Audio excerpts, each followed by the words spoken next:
And greetings, everyone, and welcome to Buzz for Good, where we talk all things nonprofit, the people they serve and the good they do. And today I am buzzing about one of my favorite days of the year.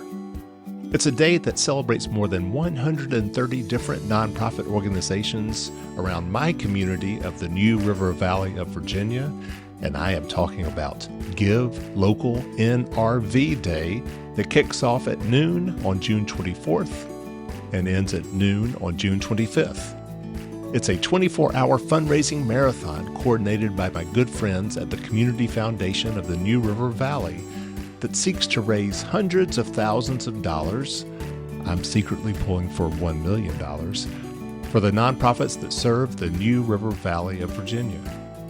And to talk about the day and its impact, I'll share with you my conversation with Community Foundation Assistant Director Lindsey Gleason-Reed. I'll also chat with a new nonprofit, at least to me, that helps children who struggle in a traditional academic environment. So I look forward to introducing you to Why Not Workshop. My name is Michael Hemphill. I'm the creator and host of the TV show Buzz that airs on public television, where we feature the great work that nonprofit organizations do, and the marketing professionals affiliated with the American Advertising Federation of Roanoke, who donate their time and talent helping these life-giving organizations achieve more buzz. You can find out more on our website, buzzforgood.com. That's buzz, B-U-Z-Z, number 4, good.com, as well as my social media channels, Facebook, Instagram, LinkedIn, YouTube, and TikTok, all at Buzz for Good. We just finished broadcasting our newest series of episodes in my home state of Alabama, starring some incredible nonprofits, and you can watch them now on our YouTube channel at Buzz for Good. And here in Virginia, all are invited to our free watch party on June the 24th at Big Lick Brewery in downtown Roanoke, where we will celebrate our newest Buzz, starring Southwest Virginia Wildlife Center. And again, more information about that on my website, buzzforgood.com. And now, let's buzz about Give Local NRV Day.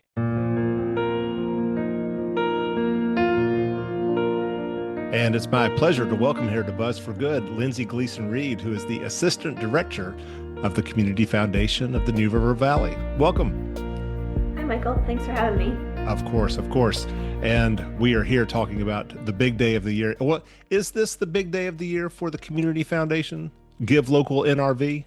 We have a lot of big days of the year, like the day that we give out our scholarship awards or our grant awards. But this one is really special because so many thousands of people are going to donate during this event, and so many people are working on it. Yeah. It's certainly probably the biggest day of the year for me for my projects. And as you might imagine, I take a corresponding big nap afterward. Well, let's give us some stats first. Like what are the numbers that are kind of floating around in your head right now? Yeah, so overall, this event started in 2014, and the community, with the Community Foundation helping, has raised more than $5 million through this Giving Day event. Wow. And folks might be familiar with Giving Days. It's a very common fundraising tactic now at universities. So if your alma mater has your information, you've probably heard from them. Yep. And a lot of communities do this as well. So the Community Foundation hosts the event, and any nonprofit serving the New River Valley is able to participate and fundraise for their work. And then the Community Foundation, along with our sponsors, we give out different awards for reaching certain milestones or random chance awards. And this year, so far, we have almost 400 donors. We have an early giving period that always starts June 1st. So it's really Wow. kicked off with a bang. So 400 so far, and the Giving Day doesn't start until noon on June the 24th. That's correct. Wow. So depending on the organization, we have more than 130 organizations participating this year. Depending on the organization, some kind of go all month long and fundraise sort of steadily. Others kind of do everything in the 24-hour period. It's up to them. But it's a lot of fun to watch these great organizations get the attention and money that they deserve. All right. So The day runs from noon on June the 24th to noon on June the 25th. Mm. 100 and I counted 138 nonprofit organizations participating so far. And these nonprofits don't necessarily have to be headquartered in the New River Valley. They just have to serve the New River Valley, right? That's correct. We Okay. have some folks participating out from outside the New River Valley who do work here, mostly from Roanoke and Salem, but a Hmm. couple other places in the state. And yeah, already something like 60 organization already have at least one gift. Yeah. So it's amazing to see the generosity of uh, donors and then the hard work behind getting those donations. All right. There's one number that you haven't mentioned so far, and that's the hours of sleep that you will get over that 24-hour period. Yeah, that always depends. We used to run the giving day like midnight to midnight, and we made that change noon to noon because the cadence kind of momentum builds in a different way. Yeah. Everyone's awake on both ends. So it's nice to not have to be up until midnight, like looking at everything. Hmm. But yeah, it's always a busy time, but it's a lot of fun. And it's just fun to see the numbers go up. Yeah. So I know in the past, well, the first year that you did it, you raised, was it $40,000 Yeah, just ish? under. It was like 38. $38,000. And at your 10-year mark, which we actually did a Buzz for Good episode around that 10 years, y'all came in at 21. Yeah. $921,000. And last year, y'all came pretty close to that as well. Yeah, we got just under 800,000 last year, and so we just always hope to do better, but it also just depends on the year. Yeah. Our 10-year anniversary was kind of unique. A couple folks got like $50,000 gifts kind of out of nowhere. So Hmm. that doesn't, I mean, we would love for that to happen every year because that's great. But that doesn't happen every year. But I don't know. I don't want to say we're going to raise 1 million this year, but it feels like really great momentum. And that would be, Okay. you'll probably hear us screaming if we do actually raise 1 million through this event, because as you know, we're a bit of an excitable group when the results come in. I have been there when the clock struck midnight, if you will, on this event. And yeah, y'all were Yeah. going nuts. It was great. I was going nuts because Yep. I was there in the room with y'all, and it was very exciting. All right. Yeah. Well, That was such a wild moment for you guys to be there. And it was just so cool to celebrate with you all too. Your crew well, is so sweet. right back at you. And you can actually find that episode on our YouTube channel at Buzz for Good. Uh, Going back to that would have been June of 2024 when we did Mm. that episode. Again, joined here on Buzz for Good by Lindsey Gleason-Reed, the Assistant Director of the Community Foundation of the New River Valley. And we're here talking about Give Local NRV Day, which kicks off. It's a 24-hour day, not necessarily a classic day, midnight to midnight, but kicks off at noon on June the 24th and ends noon on June the 25th. Uh, the origin story of Give Local NRV Day. So the first one was in 2014. What was going on in your collective minds that made you think, hey, this is something that we need to do? Yeah, so this is before my time at the Community Foundation, but two of my wonderful colleagues, Jess and Laura, were there and are still here now. So they were part of the team that came up with it. It's kind of weird to think about 2014 of what the internet was, because of course Mm, it was, hopping, but things like even Instagram weren't really around yet or weren't big. And right. then online giving and online shopping is nothing like it was now. So we were looking for a way to have an event that partially was like we can get our name out there more, which Hmm. is one thing. But then thinking about a lot of our work that we do, we give out scholarships to students, grants to nonprofits, but a lot of what we like to do is capacity building, like workshops and Hmm. other opportunities for nonprofits. Hey, real So quick, let me stop you there for a second, because before we yeah, get into that, let's do take a moment to, applaud the great work of the Community Foundation of the New River Valley. So give us before we pick up where the creation of Give Local NRV Day starts, yeah. let's talk about all that the Community Foundation does. Sure. So we were started in 1994 by a group of really committed volunteers who wanted to do something for their community. And, there's so many ways to get involved with your community and give back to your community, help others. And they decided that a community foundation was a cool idea. And how that works is There's something like 26 community foundations in Virginia and then 900 in the US. It's a pretty common foundation model, but it's usually place-based, like in a certain region. And then it's made up of all these different funds that donors start. So donors can start an endowment with us for scholarships for students or for grants for nonprofits. And an endowment is meant to exist in perpetuity. So you're helping folks right now, but you're also setting up your giving to be a legacy where you help people for generations. Right. That money grows through our investments. We have 5 different investment managers who are now managing our $26 million portfolio. Wow. Um, Congrats. Thanks. We didn't start with a lot of money. It was $8. They did a mailing. It's kind of the community foundation lure. But it wasn't like a lot of gifts for a lot of big gifts that Yeah. started us. So we kind of our approach with these investments is to live off the interest, give those as grants and scholarships, and So invest for the rest. example, just to kind of simplify this, let's say Mhm. someone wants to create a fund that they have $100,000 that they use to create the fund. The Yes. goal is for the interest and dividends of that $100,000 to build over a year so that hopefully more than, I'm just going like 6%. And 2% of that might go to the community foundation to support your administrative costs. And then the 4% or about $4,000 would be awarded in scholarships or grants. And ideally, the that fund is going to get even more of a return out of that. So that the next year, maybe there's $101,000, $102,000 that's then part of that principal that continues to grow. Is that Yes, roughly that's correct. okay? Yeah, so you can think about it, 100,000 would probably be around $5,000 it would spin off. Our rate is around we're upping it to like I think 5.5% this year. So it's pretty conservative. It goes from 5 to 5.8, but it's a nice chunk of change that we can give out. But yes, that's what donors do. Some donors grow it during their lifetime. Some kind of do it as an estate gift, but it's a way to kind of simplify your giving. You're not filling Hmm. out a bunch of paperwork.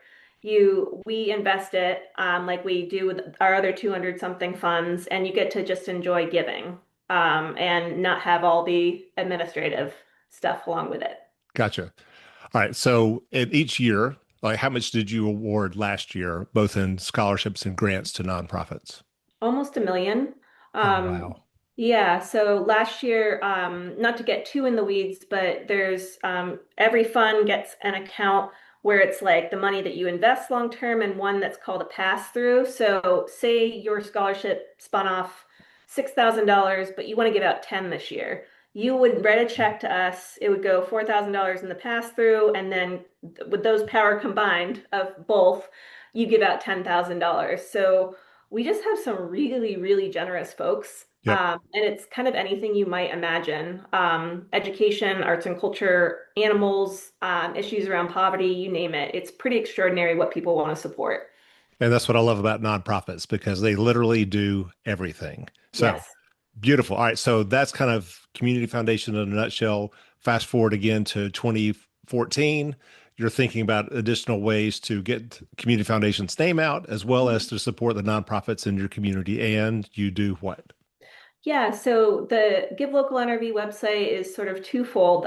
We have the event that's what's really well known for is our annual Giving Day. But we also allow folks, any nonprofit serving our region can use it all year round as their giving mechanism. So at the time, there weren't a ton of options to choose from in terms of having a donation form on your website. It's Yeah. ubiquitous now, but it was not back then. And it's not that long ago. Right. Way So back in 2014. yes, the yeah the very very long time Yeah. ago, and before electricity was invented. So so it just wasn't that common. So folks can use this website for free all year round as their primary way to have a form for to have gifts processed online. And then you can also participate in the Giving Day. So the Giving Day allows nonprofits from across the region to have a way to reach out to their donors. It really varies depending on the nonprofit if they even have a fundraising plan in place. And as you might imagine, many nonprofits start with, I see a need, I want to address the need. And there's Hmm. not necessarily the business plan or the fundraising plan, and how do you sustain that work? Right. We find that a lot of folks who participate in this year after year, it becomes part of their year-long fundraising planning. Their donors know that they'll reach out to them around this time of year. And it's really important to have a cadence that you like Hmm. a regular communication with your donors. So they want to help you. You just got to tell them when to do it. Right. And so it's something that a lot of donors really are on the bandwagon about. And it's incredible to see the generosity each year. Yeah. What I love about these giving days, and especially yours, is that there's such a focus, or historically there's been such a focus on year-end giving. Hmm. Nonprofits are accustomed to communicating with their donors, especially from Thanksgiving to Christmas and New Year's about, hey, get your year-end gift in, get your year-end gift in. And there's so much noise around that time of year that, okay, how about instead, or you could still do that, but we're also going to create this event mid-year in June, why that allows us to kind of remember and celebrate and support nonprofits that are, near and dear to our hearts. Absolutely. And just kind of echoing what you said earlier, like nonprofits, it's so much of the backbone of good work being done in our community. There's so much flying over under the radar, Yeah. and this gives nonprofits an opportunity to tell their story, and you can see the collective impact in one place, which is what can be really powerful about a Giving Day event because look at the what everyone's fundraising and you'll see the grand total that the giving day starts, but right now you can go and look at the leaderboard and see who's raised what, and it's just extraordinary to see the generosity and what our nonprofit partners are doing. Yep. Again, joined here on Buzz for Good by Lindsey Gleason-Reed, who is the Assistant Director of the Community Foundation of the New River Valley. And we are talking about the big Give Local NRV Day coming up from noon June 24th to noon on June 25th, where 138 different nonprofits that serve the New River Valley will all kind of gather virtually, digitally, to raise funds to support their organizations. Their goal is to, well, I guess there's not a set goal. Last year they raised just almost $800,000, and Yeah. I always maintain the goal in my heart that you're going to hit $1 million one day. So we shall see. We definitely are. And Yeah. I tell everybody, Virginia Tech's right down the road. They raised something like 17 million this year for their giving day. So we're a little ways off for that, but we're coming for them. So we'll see if we surpass them someday. That'd be very exciting.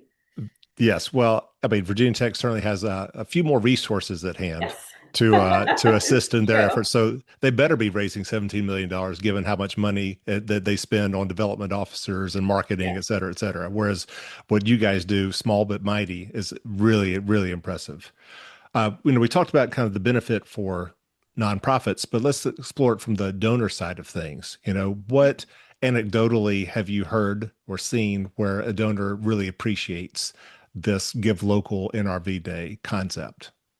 Yeah, I think it's a couple of things. One way to give is to give online through the Giving Day website. You can also give by cash or check if folks prefer to give that way. Well, what I really like about the website is you kind of have like a little shopping cart that you can fill up with causes.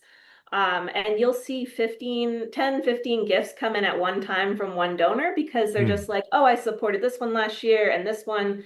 And it's just really neat to see how generous folks are. And I think, there's a competition element for some of the different awards. Some are random chance, but it can definitely bring out folks' competitive spirit.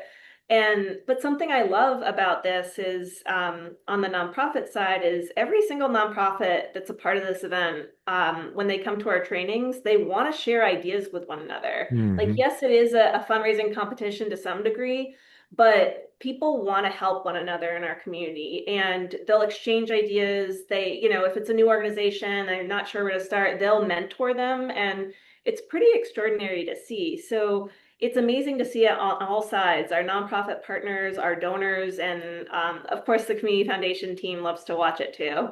Yeah. Well, let's talk about that for a minute because I know, I mean, anyone who has donated to one, if not more, nonprofits in the New River Valley, and this holds true for any giving day across the Mm. country, uh, expects to receive at least 50 emails Yeah. or texts or Yeah. social media posts on that day, and it can get overwhelming. Yes. Um, what advice or guidance do you give nonprofits to kind of help them cut through the clutter and get their message heard on that day? Yeah, I think one thing that we try to emphasize to folks is just remember you're communicating with people who care about our community. So you're probably not the only one that they're hearing from. So just keep that in mind. Something I always tell folks is put at the top of your fundraising emails, June is a bit unusual for us. You'll be hearing from us a bit more than you might normally. If you Good don't call. want to get your these fundraising emails, just let us know. We'll take you off the list. But inboxes will go back to normal, but we're doing this because we have the opportunity for your donation to go farther than it might normally. This is not us just randomly, not that there's anything wrong with randomly reaching out for to ask for money, but there's method behind the madness, Yeah, essentially. So yeah, it can totally get overwhelming. But just I think just know as a donor, you're hearing from all these organizations because they're excited about their work, and your gift will really do a lot with some really, some of most of these organizations are not multi-million dollar operations. right. There's nothing wrong with being a multi-million dollar operation, but a lot of folks are on a shoestring budget, and your money goes really far. Yeah. It's incredible. And I would add to that, don't just rely on emails and social media posts and Yes, texts. This is the time for you and your team of volunteers or staff to meet in person or call on the phone and to remind folks because people get so tired. It's more or it's easier to ignore an email or a text than it is a phone call yes, or an in-person meet. So starting as soon as possible to remind people in person or by voice, hey, this day's coming up. Can we go ahead and schedule your gift so that we better position ourselves? The idea of getting the match from a particularly generous donor, I think always helps, especially if you're identifying that match. Sometimes, like you say, oh, well, all gifts up to $5,000 are going to be, matched by a generous donor. Sometimes I wonder, Mhm. is there really a generous donor out Yes, there? Or is it just a ploy to get you to donate more? But if you can actually put a name to that person, I think yes. that helps as well. For sure, I think so too. It can depend on the donor if they want to be anonymous or not. But yeah, I think it's nice to see, oh, this company or this donor, this couple is Hmm. giving. Yeah. It's or this family. I always find it really nice to know those details. And we see organizations celebrating in all kinds of different ways. So throughout and on the day of the giving day itself, organizations throw in-person events. Sometimes it's an open house, some are doing kind of a pint night kind of thing. Out in Floyd Springhouse Community School, they are a small but mighty school that's going to raise over $100,000 this year. Yeah. They're putting on like a little music festival this coming Saturday. So folks celebrate in all different ways. And the Community Foundation team members, we love going to those events because everyone's just so excited. And it's nice to celebrate that organization and kind of all be together and reflect on all the great work that they've done. And then hear their plans for how they're going to win certain prizes or something. Hmm. Everyone always has a plan. It's fun to see that in person. Yeah. Well, you mentioned these events, and that's kind of what maybe want to talk to you even more because we have a new Buzz episode that will air on Blue Ridge PBS and Nice. our YouTube channel, starring the Southwest Virginia Wildlife Center. Yes, love Uh, them. and it airs the night of June the 24th at 7 p.m. Nice. And we have worked with them. We thought about trying to create an event where we like to do a watch party or a preview party for all of our new episodes. We tried to do one in the New River Valley on that day, could not find a location to do it, but we are going to have a watch party that evening at 6 p.m. at Big Lick Brewery in Oh, downtown Roanoke, mhm. where we'll be showing the episode. And I know that the Southwest Virginia Wildlife Center staff will be there with their animal ambassadors and be making a pitch for support of their cause through the Give Local NRV Day. So Oh, so smart. hopefully you'll get a lot of Roanoke donors who are willing to support the Wildlife Center through the Give Local NRV Day from our event. So we're excited about that. I love that. Yeah, that as you probably know, the Wildlife Center, it's something like 35% of their patients come from the New River Valley. Yeah. So they have a fleet of volunteers who are driving animals. Can you imagine like stuffing an injured bird in a box into your vehicle? And they're really they do pretty amazing things Yeah. to take care of animals who are injured or sick. Yeah. It has been a real joy and honor featuring their work. I had no idea that they were that large of an operation and are handling that many creatures. I mean, something like 3,000 last year. Yes. And they've had 290 species and counting that they've cared for at their facility since they Yeah. opened, years and years ago. It's So extraordinary. it is extraordinary. And so we're really looking forward to presenting that episode. And I'm glad we're able to do that in concert with Give Local NRV Day. I love that. Yeah.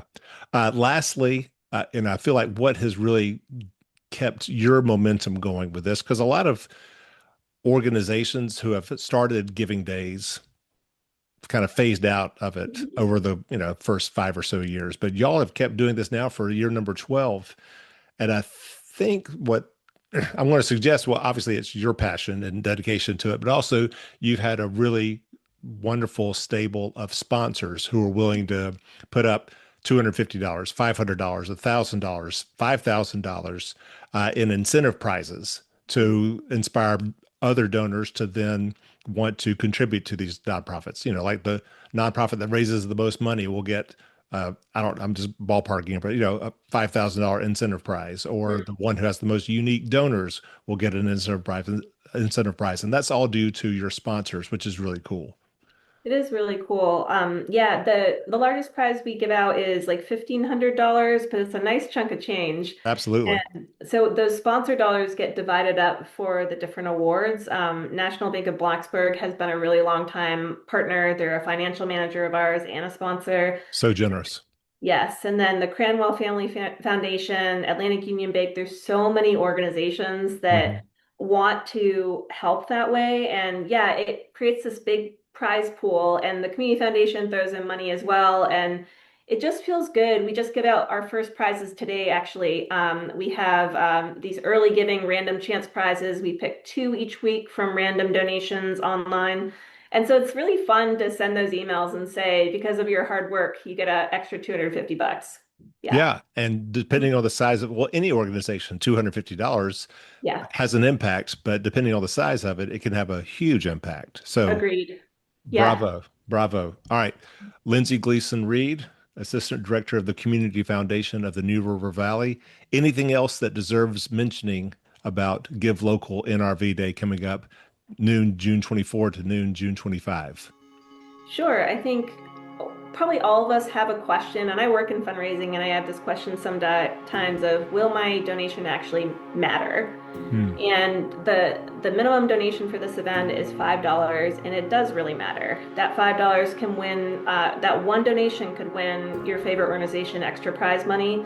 But then your $5 combined with someone else's five, and then 25 and 100, it just adds up to something really incredible. And so there's so much going on in the world to be frustrated and upset by, and Hmm. we should all be working on ways to make the world a better place. But if you want to know where the helpers are, they are on the Give Local NRV website. We have so many folks who are trying to make the world a better place, helping people, animals, our environment. And so come be a part of it. And donation is just one way to give to a nonprofit. If you have time to donate, if you have some kind of talent, we always talk about time, talent, and treasure. This is more treasure focused for this particular event, but nonprofits would love your help in any way you can give it. Awesome. Congratulations. Thank you so much for the work that you're doing and the Community Foundation of the New River Valley is doing year round, but especially on Give Local NRV Day. And for more information, go to givelocalnrv.org. Thanks so much, Lindsey. Good luck. Thanks, Michael. That was my conversation with Lindsey Gleason-Reed talking about Give Local NRV Day on June 24th. Thanks so much for tuning in here to Buzz for Good. Once again, you can learn more about my work highlighting and helping nonprofits through my social media channels, Facebook, Instagram, LinkedIn, YouTube, and TikTok, all at Buzz4Good. And just a reminder once again that all are invited to our free watch party on June 24th, so the evening of Give Local NRV Day, at Big Lick Brewery in downtown Roanoke, Virginia, to celebrate our newest Buzz starring Southwest Virginia Wildlife Center. And more details on my website, buzzforgood.com. And now, school may be out for summer, but that doesn't mean some educational organizations are sunbathing by the pool, as I recently learned from a new nonprofit that helps children who struggle in a traditional academic environment. And so here's my conversation with Elizabeth Davidson, founder and executive director of Why Not Workshop. Hello, thank you for having me. Of course. So why don't you just kind of share with us for the start the background of what the Why Not Workshop came to be? Okay. Several years ago, I had left public school, and I was in public school as an English teacher, middle school English teacher for a long time, and I was kind of trying to, figure out how can I bring what I do and what I love to kids that wouldn't normally be able to afford it, and to the kids that are struggling in schools and not getting the help that they need because of finances or other limiting factors. And did something lead to your wanting to leave public school system? Yeah, I never wanted to leave. I had a brain injury Oh. at school, and that was so I haven't been able to really work ever since. Okay. And that was what I needed to seek in terms of, how do I support myself? I needed to be able to manage my environment, my schedule, all of that kind of stuff. And so going back into public school was not, going back into the classroom was not an option. So I needed to be able to, manage that so that I could still try to recover and, and support myself. Sure. So yeah, that was kind of, something very unplanned. Yeah. I would, yeah, I would Are have you been, comfortable talking about what happened? um, yeah, I was in a, I had been, I'd moved around to a couple different schools, for different reasons. And, I was sitting in the gym, one of the gyms, I was in an elementary school, and I was waiting just to go to lunch. I was monitoring kids. I mean, I wasn't really there to monitor kids. That was just, my assigned station at the time.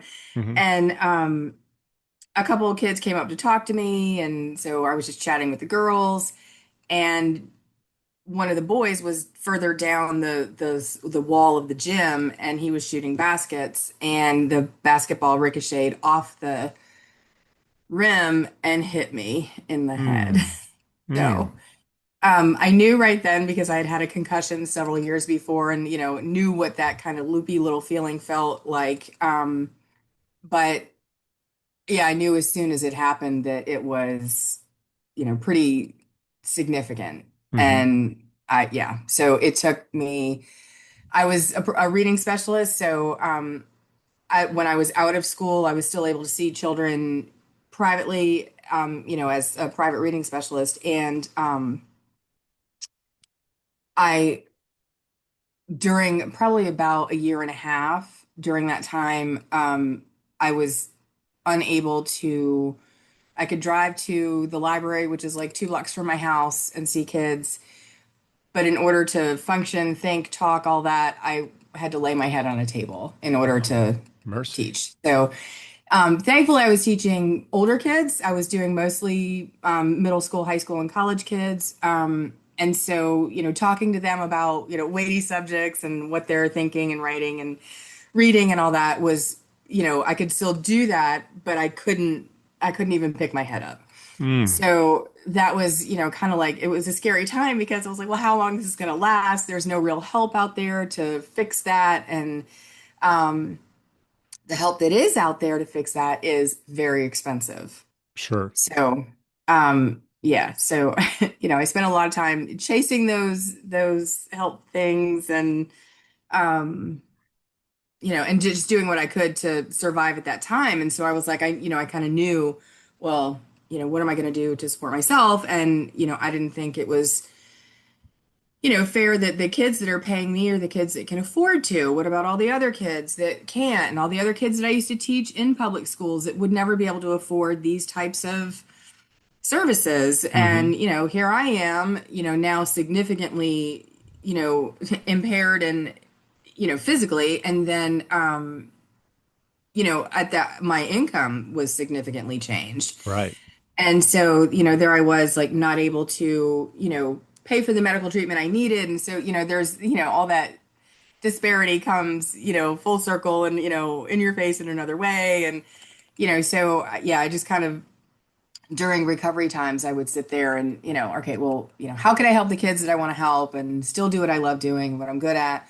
Hmm. And so, during those times when I couldn't lift my head up, I would just kind of take notes or, talk notes into my phone and stuff like that. And lots of little sticky notes all over, some planning boards. And so I started making phone calls and doing research around the community about 8 years ago and, telling people what I did and this is what I want to do. And these are the literacy intervention and instruction that I want to bring to kids and communities. And this is the executive function. These are the executive function programs I want to bring to, folks that need it and can't afford it. And I got a lot of good feedback. We need this. We need this. And, this is great. We would love this. And, so I kept going. And so I just kept Yeah. planning and moving Well, on that way. let me ask you this. So, you're talking about like the kids who need help and Yeah. in the middle school age years. And so, like, give me what's the typical condition of one of these, students that are seeking your services. And once again, we're joined here on Buzz for Good by Elizabeth Davidson with the Why Not. Oh, I'm sorry, the Why Not workshop. Sorry. Yep. Why not workshop? The kids have varying needs. I mean, it could be just that, some of the kids maybe are just anxious and they can't, deal with the testing pressure or, they have gifts that aren't being exploited in that type of setting where the focus is testing and scores and things like that, and there's everything's on the computer, and these kids are they're artists, they're dreamers, they're inventors or something. And then there's the other where they have like genuine reading struggles, and that wasn't maybe picked up right away, or that wasn't picked up early enough, and they just kind of kept moving on. And now all of a sudden there's significant gaps, and then there's like significant academic struggles. A lot of the kids just haven't been exposed to writing enough. Hmm. And because of the kind of the testing culture that we have, especially in middle school, I was I was deep in that for a long time, so I'm very familiar. But they need to write papers as they get older, and they need to and some of them want to write, Yeah. but they just they don't know how, because they haven't had that experience or exposure.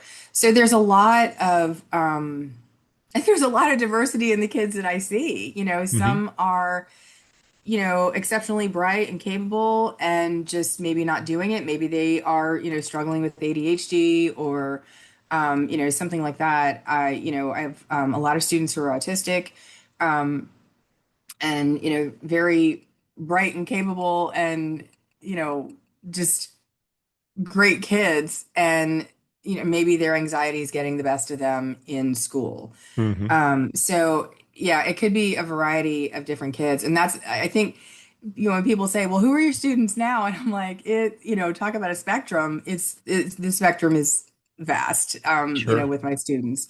So, I have like, some kids that are, they're homeschooled, but they're coming here for enrichment. They're coming here for STEAM activities, and just other kids to do the play and interaction with.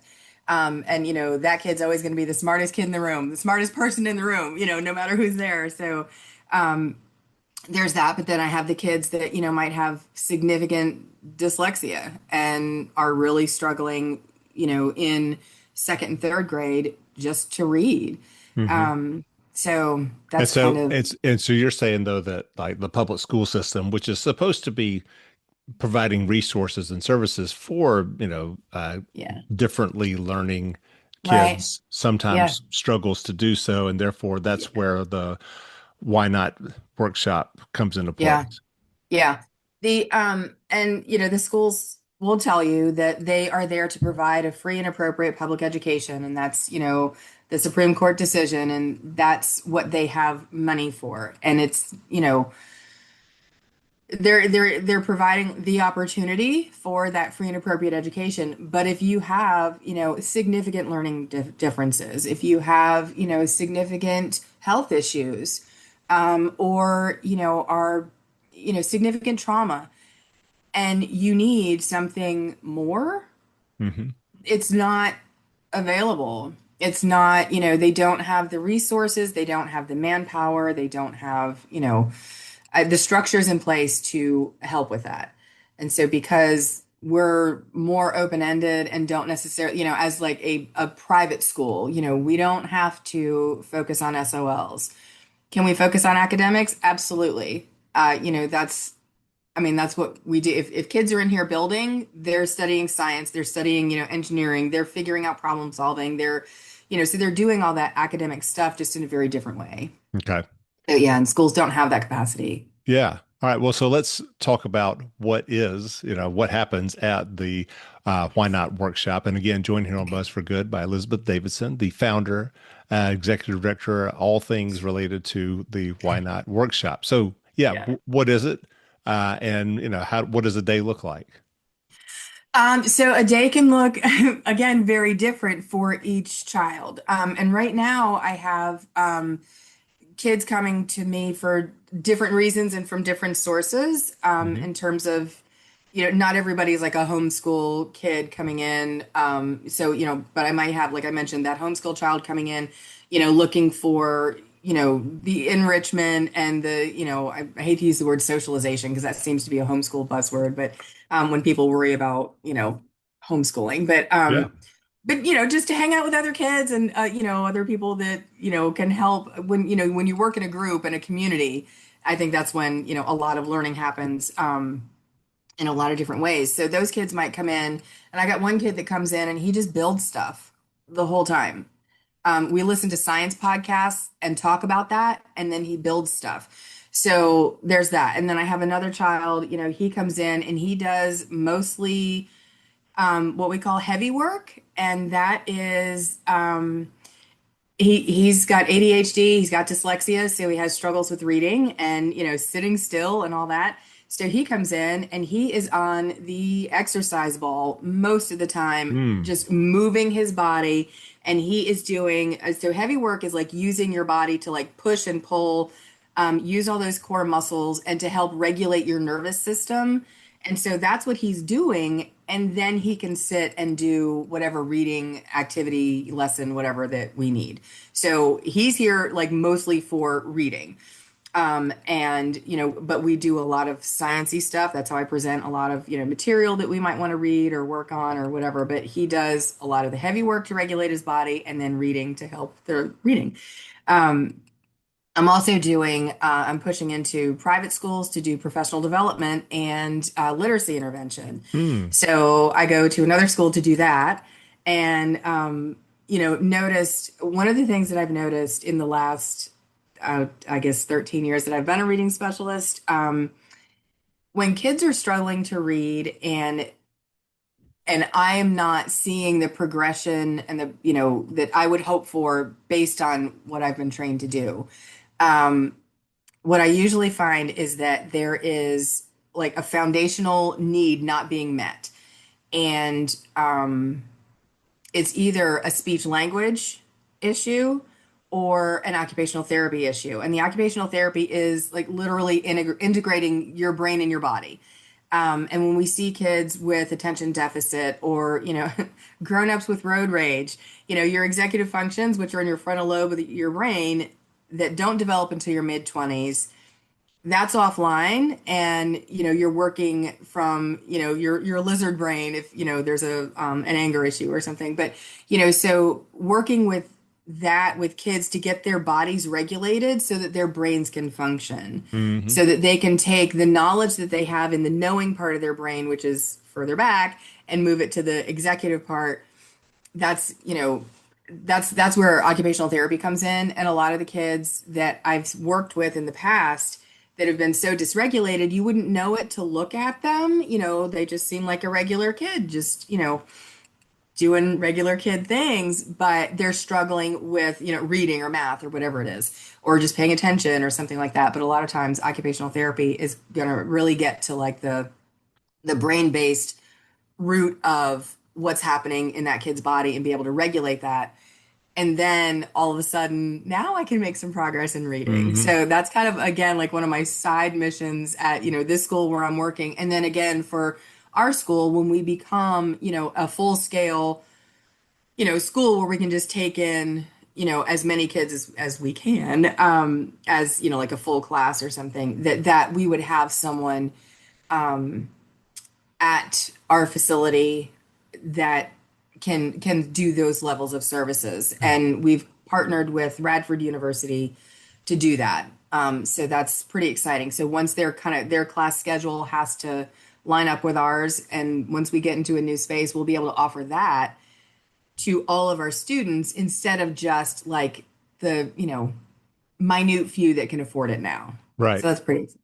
Yeah. Yeah. Well, so how many students do you have right now, and what are their ages? So I have a few private students right now. One's 16, one's 10, one's 8, and then all the other kids at the other private school that I'm pushing into to do the literacy, I have 12 there. Okay. Yeah. Okay. And the cost, I mean, how is this funded? So the that's mostly volunteer from me. But I so some of these students are going to be private self-pay. Hmm. Just a tuition. It Sure. could be depending on what they want. Like right now, you can like buy like a package for a month. And that's you come X amount of hours for the month, and that's a one set fee. Um, and whether that's for literacy intervention or homeschool enrichment, and that might vary. And then there are other. I don't know if I can say. I probably shouldn't. Um, Alternative avenues. Some of the students who are coming to me from the school system, Hmm. and that's how I'm seeing them through the school system. Okay. So, and then the other kids that I have at the private school, they got a grant because they're also maybe not necessarily a nonprofit. I'm not sure how their structure is, but they are funded by a private foundation locally in Roanoke, and so they were able to get I think a grant from them and then some additional donors. And so they got a grant that funded my work for the last semester. And Hmm. then my summer work, that will be funded through their grant as well. Okay.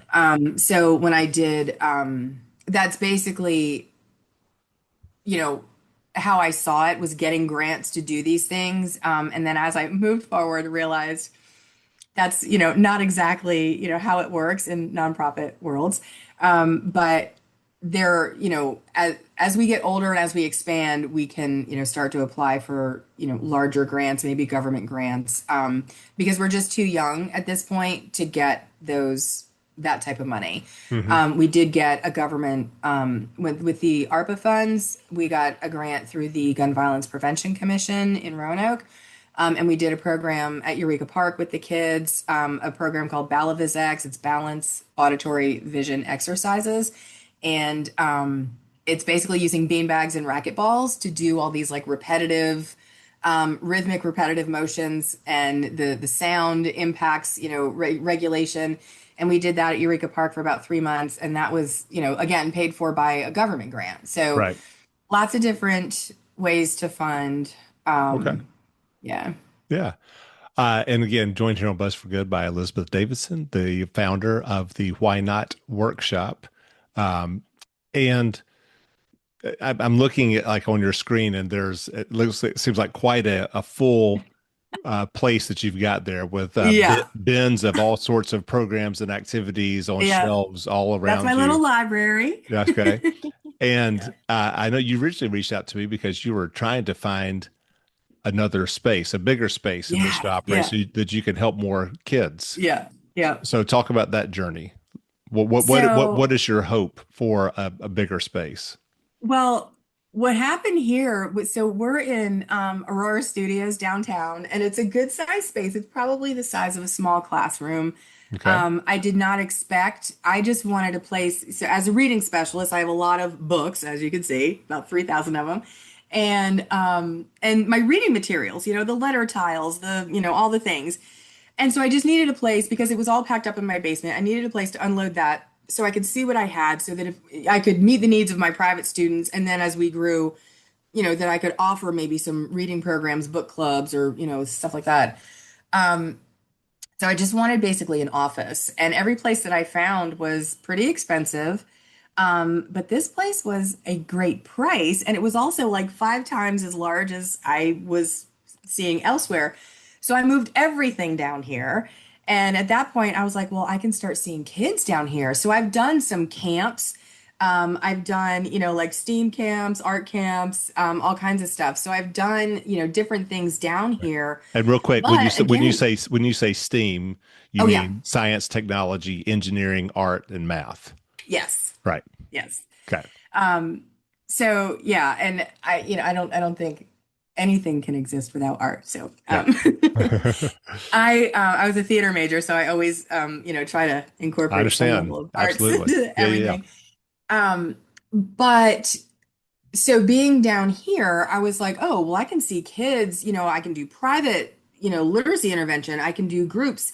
And so that's what I've done. I've done camps down here. I've, got one family. I did a camp a few years ago up at St. Philip Lutheran, and we did it for the whole summer. And one of the families loved it. And so every now and then they'll text and ask, "Are you going to do a camp for winter?" And I'm like, "Probably not." And then they'll text yeah. back and be like, "Have you thought about it?" And I'm like, "Okay." So I've done, spring break camps, I've done winter camps, during their breaks. And, I'll have like 3 or 4 kids down here at a time. And that's great. And they can, move to the different areas. Like I have the loose parts area, the brain games area, and the library where they can do stuff. I have kids come in and, get under a blanket and read a book for 2 hours. So they do all kinds of things. But if I get a kid that needs to move their body and wants to, be, their full selves, then that's really hard to have multiple kids in this space when I got like all the art supplies and all the building supplies. It Hmm. just gets crowded. And so, yeah, so we're at the point where I can't really take on any more students until I have a space where we can spread out and they can, run in we're downtown. So my goal is to be outside most of the day, and we can't do that downtown, Yeah. and so we're at that point where we, we need to take on more students, but we can't do that in this space and still have me do, the same things with all the other activities I'm doing. So we found a couple spaces, and one of them I'm really working on, really hoping that this works out. So it's in the city, it's in Northwest. It's got just a ton of grass to run in. It's got a playground. There's already a preschool Montessori there, so there's kind of like a you know meshing of philosophy. Hmm. And in terms of she knows what our goals and philosophies are, and they're of course aligned with the Montessori type program. So that would probably quadruple our inside space, and then I mean have an amazing outside space. So, we could have a pollinator garden and a community garden and, put a climbing wall in and, make a fountain or build a picnic bench or something, that I want the kids to be able to be involved in. So Wow. Wow. fingers crossed. I know. Fingers crossed. And Yeah. for people who want to learn more about the Why Not Workshop, where would Yeah. they go? So our website is whynotworkshop.org. We're on Facebook, mostly active on Facebook. We are on Instagram as well. But that, it's just Why Not Workshop on Facebook. So Okay. And are you starting to enroll for the 2026-27 school year, or are you year round?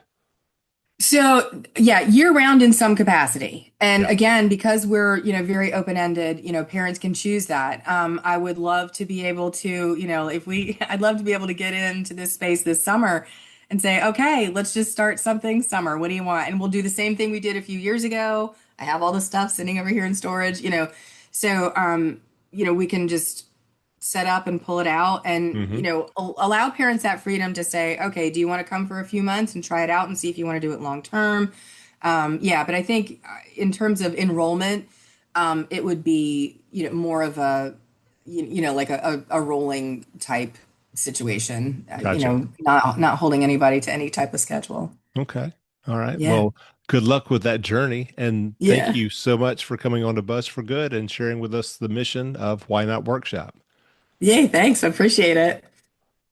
And to close out today's Buzz for Good, I want to invite you again to our free watch party on June 24 at Big Lick Brewery in downtown Roanoke, Virginia, where we will present our newest Buzz episode starring Southwest Virginia Wildlife Center.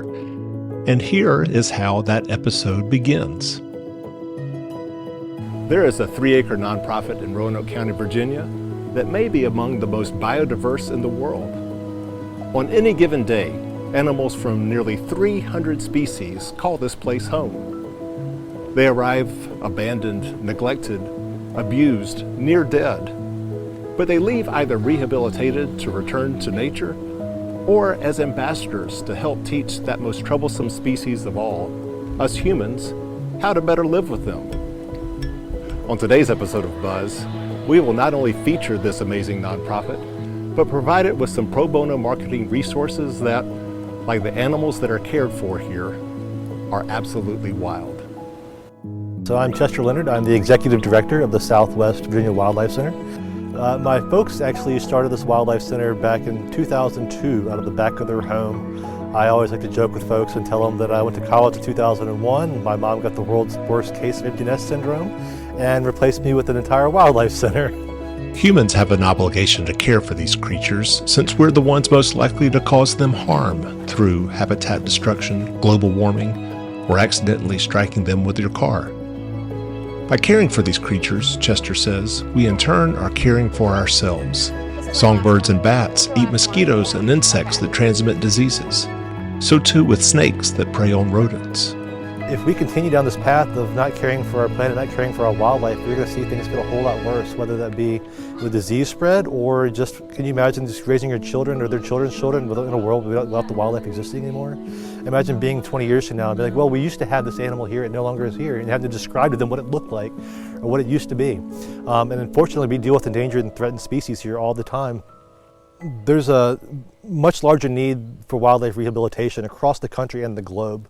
What we're doing here, it's offsetting some of the issues caused by humans, but by and large, we need to actually have a bigger facility to serve more of the community, serve more animals. But with that, we also need more money to do it. As a small nonprofit, we're always asking for money and donations, but to do an even bigger good or greater good in the community, we need to actually have more donations come in, because as you can see, 20 years ago, a couple hundred patients, last year almost 3,000, and the demand keeps on growing every single year. Fortunately, we're here to kind of offset some of that change, and hopefully, we'd like to believe at least that we're making a significant difference in this world.